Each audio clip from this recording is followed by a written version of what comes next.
Aşgabatda yerasty suwlary çekmek üçin birnäçe uly drenaj tunelleri gurular.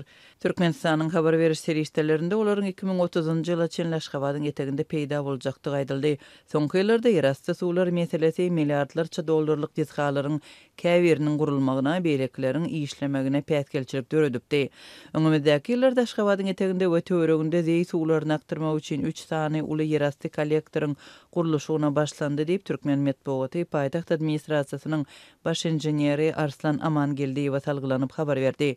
Taslamanyň çäginde 2030-njy ýyla çenli 12 metrden 20 metr çenli çuňlukda diametri 3 metrlik 3 sany zeý argatnaşyk ötügi gurlar birincisi Gurban Sultan Eje Şaý ýolunyň uğrundan geçip 90 hektar meýdan aralygyndaky ýaşaýyş we dolandyryş ýetgalaryny suw basmagyndan gorasa, ikincisi paýtagtyň çoğunly ýaşaýyş jaý toplumyndaky kotejleri gorar diýip hasabatda onuň awtolog terminalynyň binasyndan şäheriň daşynda ýerleşýän suw araçylyjy ýetgatyna çenli uzajakdygy, üçüncüsiniň bolsa şor garadamagyň çäginden suw araçylyjy ýetgatyna çenli aralykdan geçjekdigi aýdylýar. Hasabatda ýetgalaryň yüzlerçe hektar ýeri suw joşmasyndan gorap biljekdigi, paýtagtyň etegindäki dolandyryş binalaryň howpsuzlygyny hem kepillendirjekdigi aýdylýar.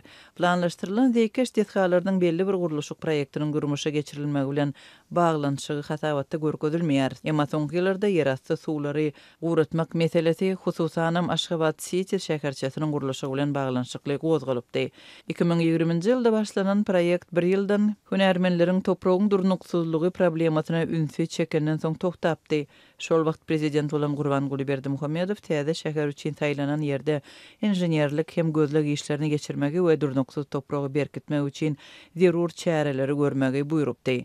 Proýekde gatnaşygy bolan birnäçe hünärmen azatlyk bilen söhbetdeşlikde Aşgabat City şäherçesiniň guruluşyk meýdançasynyň epesli bölегinde ýer ýüzüne goly geçýän yerasty suwlaryň tapylanlygyny aýdypdy. Aşgabat City proýektiniň ýerine ýetirilişine täyin edýän Aşgabatly çeşme zeýkiş kollektorlarynyň eglan edilen guruluşy Aşgabat City şäherçesiniň toktap galan guruluşyny janlandyrmak maksady bilen bagly diýip pikir edýär we guruljak tuneller bu ýetganyň töweregindäki yerasty suwlaryň derejesini peseltmäge gönükdirler diýär.